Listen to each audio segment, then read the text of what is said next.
Hey guys, welcome back to Raju Raghav Gyan and money mindset YouTube channel. दोस्तों, ये है प्रदीप, जिसकी लाइफ में चारों तरफ से सिर्फ टेंशन और प्रॉब्लम है और मानो कि हर तरफ से इसकी लगी पड़ी है। प्रदीप पैसों को हमेशा ऐसे ट्रीट करता था जैसे कि मानो इसके दादाजी का पैसों का बगीचा हो, और देखते ही देखते पैसों का बोझ बढ़ता गया और पैसों ने प्रदीप को अपना गुलाम बना लिया और उसके पैरों में एक जंजीर बांधकर कहा, चल अब मेरे लिए काम कर। वहीं दूसरी तरफ काम्या है, जिसकी लाइफ पूरी तरीके से टेंशन फ्री है और हैप्पी है, क्योंकि काम्या ने पैसों के साथ अपना रिलेशन सही रखा है और इसकी इक्वेशन प्रदीप की इक्वेशन से बिल्कुल उल्टी है। वह बोलती है कि पैसा मेरे लिए काम करेगा। अब इन दोनों लोगों के एग्जाम्पल में आपको ज्यादा प्रोमाइजिंग स्टोरी किसकी लगी? आई एम श्योर प्रदीप की लगी होगी, क्योंकि आप में से मोस्टली लोगों की प्रदीप की तरह लगी पड़ी है, जिनको रह रहकर भी समझ नहीं आ रहा है कि यार पैसा आखिर जा कहाँ रहा है और फ्यूचर के लिए तो कुछ भी सेविंग ही नहीं है। रिटायरमेंट के बाद बच्चों का क्या होगा? सो डोंट वरी, आपकी इस कंडीशन का एक बहुत ही सुंदर और टिकाऊ इलाज है। अब दरअसल क्या है कि ना, हमने ही खुद की अपने पैसों के साथ अपने रिलेशन को खराब रखा है। हमें लगता है कि वेल्थ को बिल्ड करना है और सक्सेस एक वॉक ऑफ फायर है, मतलब कि आग पे चलने जैसा है और हमारे तो बस की नहीं है, जबकि ऐसा बिल्कुल नहीं है। असल में ये गेम बहुत ही आसान और सिंपल है। ऑथर जोलेंस ने इस बुक में जो लाइसेंस और जो लर्निंग दी है वो दरअसल अपनी 13 साल की बेटी जेसिका के लिए लिखे थे, ताकि वो समझ सके वेल्थ बिल्डिंग क्या होती है और कैसे फ्यूचर को फाइनेंशियली फ्री बनाया जा सकता है। हम में से बहुत से लोग जानते ही नहीं है कि कहाँ से शुरुआत करनी है और कहाँ पहुँचना है और कितना इनफ है, और ऐसे में यह बुक हमारी मदद करती है और हमारी शुरुआत से लेके हमारी डेस्टिनी तक एक सिंपल बात बना कर देती है। तो आज का वीडियो हर व्यक्ति के लिए खास है, क्योंकि आज मैं आपको बहुत ही फेमस द 4% रूल को समझाने वाला हूँ। जो लोग लॉन्ग टाइम में जॉब की जंजाल में फंसना नहीं चाहते हैं और अर्ली रिटायरमेंट लेना चाहते हैं, बट उन्हें समझ ही नहीं आता है कि उनके लिए कितना पैसा इनफ है या फिर उनके लिए कितना परसेंट रोल रामबाण की तरह काम करता है। आइए जानते हैं कैसे। कि step number 1, the 4% rule. The 4% rule Trinity college के प्रोफेसर ने रिटायरमेंट प्लानिंग के लिए यह अमेजिंग रूल बनाया था, जिससे हम ये पता लगा सकते हैं at the time of retirement हमारे पास कितना इन्वेस्टमेंट होना चाहिए या कितना पोर्टफोलियो अमाउंट होना चाहिए, जिससे बिना कुछ काम के भी हम आराम से अपने मंथली खर्च निकाल पाएं और एक स्ट्रेस फ्री फाइनेंशियल लाइफ को जी पाएं। अब दोस्तों, आप खुद ही सोच रहे हो कि रिटायरमेंट एक ऐसा फेस है जिसमें आप डेली बेसिस पे कोई काम नहीं कर रहे हो, फिर भी आपके ऊपर एक वाइफ, अपने 2 बच्चों के खर्च हैं। अब ऐसे में घर कैसे चलेगा, खर्च कैसे निकलेंगे? इसलिए 4% रूल कहता है कि आप सबसे पहले अपना एनुअल एक्सपेंस कैलकुलेट करो और उसे 4% से डिवाइड कर दो। जो अमाउंट निकल के आएगा वो आपके लिए आपका टारगेट पोर्टफोलियो होगा, यानी उतना पैसा आपको इन्वेस्ट करके रखना है। आइए से एग्जांपल के थ्रू समझते हैं। अक्षत नाम का एक लड़का है जो दिल्ली की एक IT कंपनी में 9 to 5 की जॉब करता है। अब दिल्ली जैसे शहर में रहने का मतलब rate, wifi, electricity, food, grocery, travel, shopping को मिलाकर उसका महीने का 40,000 खर्च हो जाता है। अब उसने सोचा कि यार रिटायरमेंट की आगे तक पैरामाउंट योग, जिससे वो फ्यूचर में पैसों को लेकर अभी परेशान न रहे, इसलिए उसने 4% रूल को समझा। तो 4% रूल के अकॉर्डिंग अक्षत का मंथली एक्सपेंसेस 40,000 रुपए है, तो साल भर का खर्चा 40,000 डिवाइडेड बाय 12, जो कि होता है 4,80,000 रुपीज। तो ये एक रिक्वायर्ड पोर्टफोलियो अमाउंट निकालने का फॉर्मूला है। एनुअल एक्सपेंस डिवाइडेड बाय 4%, यानी अक्षत का रिक्वायर्ड पोर्टफोलियो होगा 4,80,000 डिवाइडेड बाय 4%, दैट्स ये होगा 1,20,00,000। या फिर आसान भाषा में जो आपके पूरे साल के खर्च हैं उसे 25 साल से मल्टीप्लाई कर दो। तो अक्षत के केस में 4,80,000 को अगर हम 25 साल से मल्टीप्लाई करेंगे तो वो होगा 1,20,00,000, यानी 1,20,00,000 रुपए वो अमाउंट है जो अक्षर को अपने रिटायरमेंट के लिए आगे तक किसी स्टॉक या इंडेक्स फंड में इन्वेस्ट करना है। अब आप सोच रहे होंगे कि चलो मान लिया कि आज की डेट में आपके बैंक अकाउंट में 1,20,00,000 पड़े हैं, तो हर साल में 40,000 खर्च करूंगा तो 25 साल में ये तो पैसा खत्म ही हो जाएगा, और 25 साल में तो क्या इन्फ्लेशन रेट भी तो बढ़ेगा, तो ये और भी जल्दी खत्म हो जाएगा।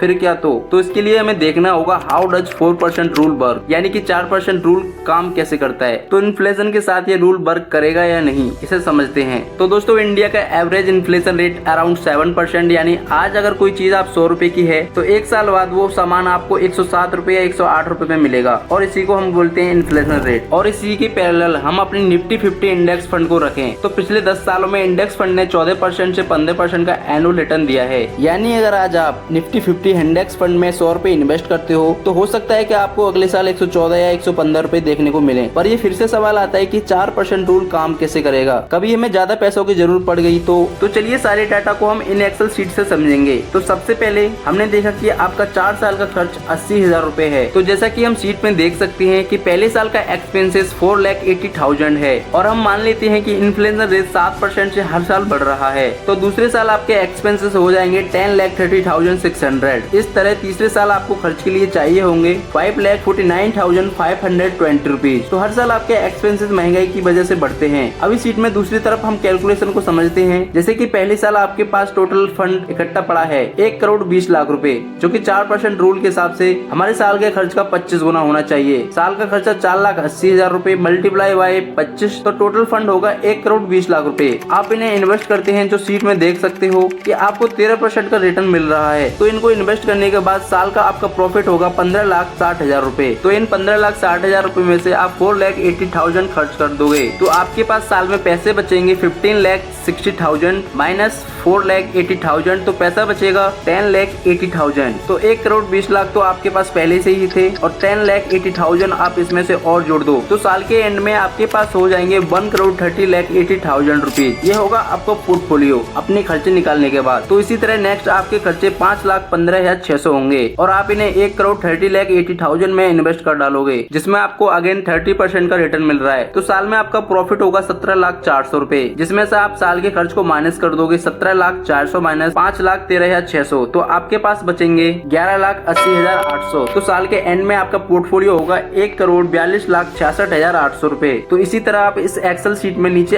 आते जाओगे और आपको दिखेगा कि आपका पैसा कभी खत्म ही नहीं होने वाला है। और जहाँ पहले साल आपके पास 1,20,00,000 थे तो सीट में जब आप 10वें साल में आओगे तो आपका टोटल पोर्टफोलियो होगा 2,93,15,480 रुपए हो चुका होगा। तो आप कोई भी काम नहीं करोगे और आराम करोगे तो सारे खर्च निकालने के बाद भी आपका पैसा हमेशा ग्रो ही होता रहेगा। तो ये तो थी पहले की कैलकुलेशन। अब आप बोलोगे कि यार मेरा साल का खर्चा 4,80,000 है ही है। अब आप बोलोगे यार मेरा साल का खर्चा तो 4,80,000 रुपए ही है बट अभी मेरे पास जो पूरे साल के खर्चे हैं उसका 25 गुना पैसा तो नहीं है बट 10 गुना ही पैसा है, यानी कि लगभग आपके पास अभी 1,20,00,000 ना होकर 50 लाख है। तो क्या इतना पैसा इनफ रहेगा क्या? तो वेल इसका भी आंसर वेरी इंटरेस्टिंग है। तो एक सेकंड एक्सेल शीट पे आते हैं, हम यह भी कैलकुलेशन कर देख लेते हैं कि 10 गुना पैसा आपके लिए इनका क्या रहेगा। तो इस सेकंड एक्सेल शीट से हम यह भी कैलकुलेशन करके देख लेते हैं कि 10 गुना पैसा आपके लिए इनफ रहेगा या नहीं। तो जैसा कि हम सेकंड शीट में देखते हैं कि हमारे पास जो साल के एक्सपेंसेस हैं वही 4,80,000 हैं और इन्फ्लेशन भी वही है 7% की दर से हर साल बढ़ रहा है। और अब आपके पास 50 लाख रुपीज है जिन्हें आप 30% की रेट से इन्वेस्ट करते हैं तो साल में आपको प्रॉफिट होगा 6,50,000 रुपए जिसमें से 4,80,000 तो आप खर्ची कर दोगे तो साल का शुद्ध प्रॉफिट होगा 1,70,000 रुपए। तो अभी भी देखा जाए तो आप प्रॉफिट में ही हैं और साल के एंड के फाइनल पोर्टफोलियो होगा 51,70,000 रुपए। तो आपको लगेगा ठीक ही तो है, 50 लाख से 51 लाख रुपए होते गए और वो सारे खर्च भी निकल गए, फिर 25 गुना पैसा रखने की क्या जरूरत है? वेल उसके लिए भी वेट करो, हम फास्ट फॉरवर्ड करके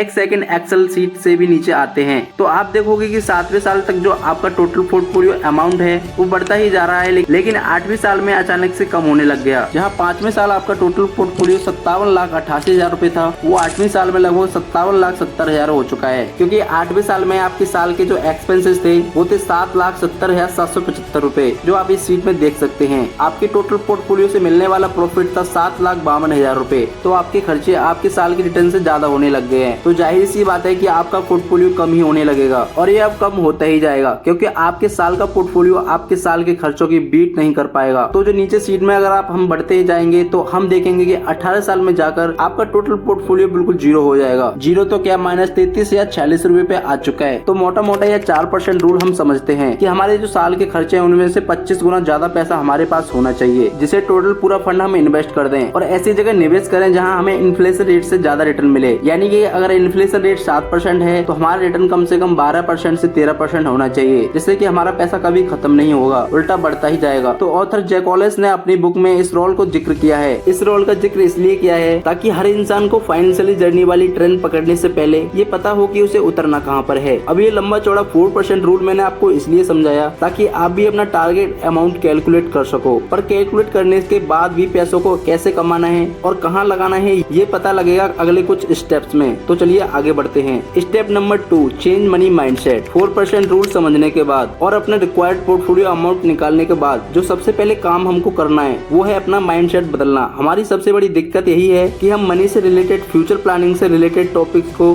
फॉर ग्रांटेड ले लेते हैं, जब होगी तब देखी जाएगी, ये वाला एटीट्यूड रखते हैं और इस चक्कर में आके हम मनी को ठीक से समझ ही नहीं पाते। हम उसे एज अ लायबिलिटीज यूज करते हैं, यानी ऐसी जगह पर खर्चा करते हैं जहाँ से खर्चा होने के चांसेस रहते हैं और जिससे जीरो रिटर्न मिलता है। शुरुआत में तो ये ऐशो आराम बहुत ही अच्छा लगता है और बहुत से लोग कहते हैं पैसा हाथ की मैल है, ये बस ये सुनकर बस उड़ते ही चले जाते हैं और खुद के पास नहीं होते हैं तो दोस्तों से भी ले लेते हैं, पापा से ले लेते हैं और कहीं नहीं मिलता तो क्रेडिट कार्ड से ही ले लेते हैं और इन सभी चक्रों की वजह से सुंदर स्वर्ग दिखने वाली जिंदगी नरक लगने लगती है और हमें जगह जगह मुंह छुपाए घूमने पड़ता है कि यार कहीं कोई पैसे ना मांग ले। और इसी वजह से हम हमेशा पैसों के गुलाम बने रहते हैं, उसे अपना बॉस मान लेते हैं। बल्कि होना ये चाहिए कि आपको अपने पैसों को एज ए एसेट यूज करना चाहिए, यानी उससे ऐसी चीज खरीदनी चाहिए जो आपको सच में कुछ रिटर्न दे और फ्यूचर में लेके एक सिक्योरिटी दे। लाइक आप स्टॉक खरीद सकते हो, बॉन्ड खरीद सकते हो, म्यूचुअल फंड कर सकते हो जो आपको जिंदगी भर रिटर्न देंगे और पैसा आपका बॉस नहीं बल्कि आपका दोस्त बनकर रहेगा। सो वेल्थ क्रिएशन के लिए कृपया पैसों के टॉपिक को फॉर ग्रांटेड ना लें और पिताजी की संपत्ति समझकर माइंडलेस खर्चा ना करें, बिकॉज आप उसे जिस तरह से खर्च करोगे आपका रिलेशन इस हिसाब से बना चला जाएगा। So use money for acquiring asset. Step number 3, index fund are the way. तो दोस्तों ऑथर बताते हैं कि इंडेक्स फंड में इन्वेस्ट करना उनकी लाइफ का सबसे गेम चेंजिंग डिसीजन था। वह अपने हर पॉइंट में, अपने हर रूल में इंडेक्स का जिक्र जरूर करते हैं क्योंकि उनका मानना है कि आपको अगर अपने लिए एक बेटर रिटायरमेंट प्लानिंग करनी है तो index fund are the way to D. आखिर ऐसा क्यों है? तो इसके पीछे समझने वाला बड़ा रीजन है कि एक नया इन्वेस्टर जो मार्केट में आते ही कंफ्यूज हो जाता है, ये वाला स्टॉक उठाऊं, कंपनी से पैसा इन्वेस्ट करूं, रिटर्न अच्छा मिलेगा या फिर नहीं, और इसी कंफ्यूजन में वो किसी भी कंपनी को सिलेक्ट कर उसमें इन्वेस्ट करना शुरू कर देता है और दे दनादन इन्वेस्ट करता चला जाता है, जिससे होता ये है कि अगर उसे कंपनी का लॉस हुआ तो उसका पूरा पैसा डूबने के चांसेस रहते हैं। पर इंडेक्स फंड में यानी म्यूचुअल फंड में, जैसे कि इंडिया के सेंसेक्स और निफ्टी 50 इंडेक्स फंड है,